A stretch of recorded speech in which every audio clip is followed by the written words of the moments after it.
It's Dr. Amanda with Straightsmile Solutions, straightsmilesolutions.com, and we're going to talk about double it today. Double it is one of my favorite philosophies. I don't know if I made it up, but I always talk about it. I think I made it up. If you've worked with me on a case before, like an Invisalign case or a ClearCorrect case, if you work with me on an Invisalign case, I do double it. If you work with me on a ClearCorrect case, I do triple it. Why? Well, because the default movement per Invisalign aligner is 0.25 millimeters per aligner. That's 1/4 of a millimeter that a tooth moves. So, and that's fine. There's nothing wrong with that. ClearCorrect is 0.3 to 0.35. I've heard two different things depending on what they do. So it definitely is a little more aggressive.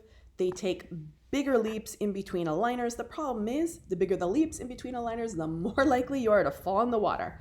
Up goes the revision refinement rate exponentially, the more your leaps are in between aligners. So I like to double it and take my movements down to 0.12 to 0.15. That is my ultimate goal per aligner. Doesn't matter if I'm doing ClearCorrect or Invisalign, I'm always doing comprehensive or unlimited, and I double it or I triple it. It's the first thing I do whenever I see a case. I wish I could put that in my preferences, but obviously the aligner companies lose money on me when I do that, or the cases that I work with. But guess what? They actually don't, because revision refinement rates when you do this go down to almost nothing, assuming that you have put your patient on an accountability loop, you've picked a good case, and you've optimized the Clincheck or treatment plan. There's a few other variables in there. So obviously you can't just double it and assume it's always going to track, because if you don't have an accountability loop with the patient, they may not be wearing it. I can't control that. I can only control the parts that I can do, which is optimizing the Clincheck. And part of my philosophy to that is to double it. So again, if Invisalign says my setup is 15 aligners, guess what? It's now 30. I don't even think about it. If ClearCorrect says it's 15 aligners, guess what? It's now 45.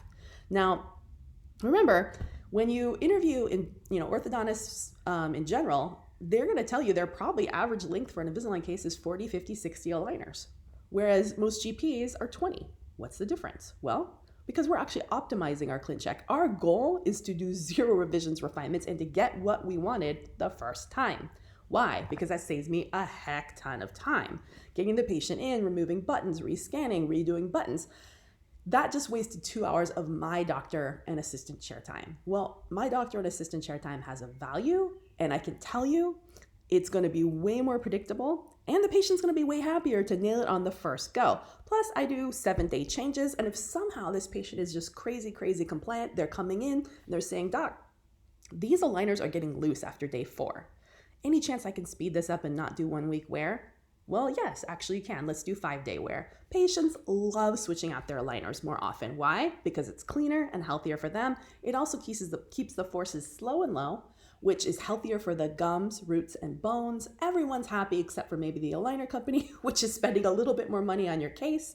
But guess what? It doesn't affect, it actually is better for my bottom line because I'm saving money on chair time, and my patient is more satisfied because they're not needing revisions and refinements. And I get better reviews from my patients and better outcomes. It's a win-win for everybody ultimately, and the aligner companies really should be happy. If my refinement rate is somewhere around 5 to 10% and a GP's refinement rate is 80%, well, guess what?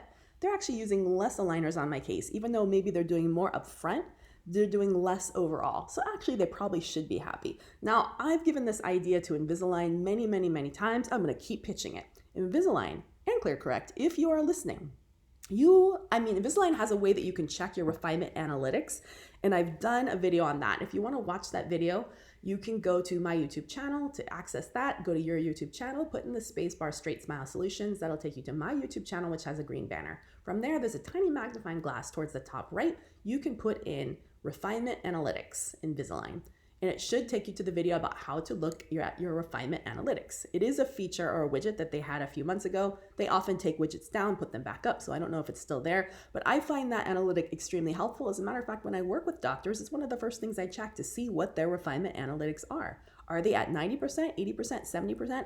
To me, anything over 30% is unacceptable. So the first thing I want you to do right now is to go check out that video and check out what your Invisalign refinement analytics score is.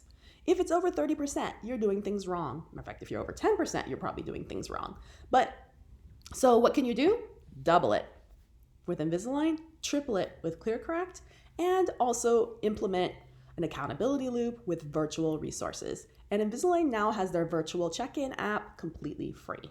Your patients can download it. They can check in every week from home. Matter of fact, you don't even have to see them in your office. Give them the whole box of aligners. Bye-bye. Check in every week. you know?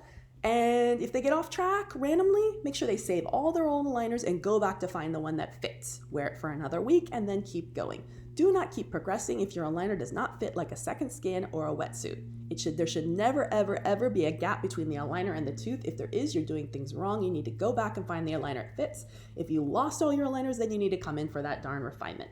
But that's pretty much it. Hopefully I inspired you and you'll have better Clinchecks and save a lot of money. All right, thanks so much.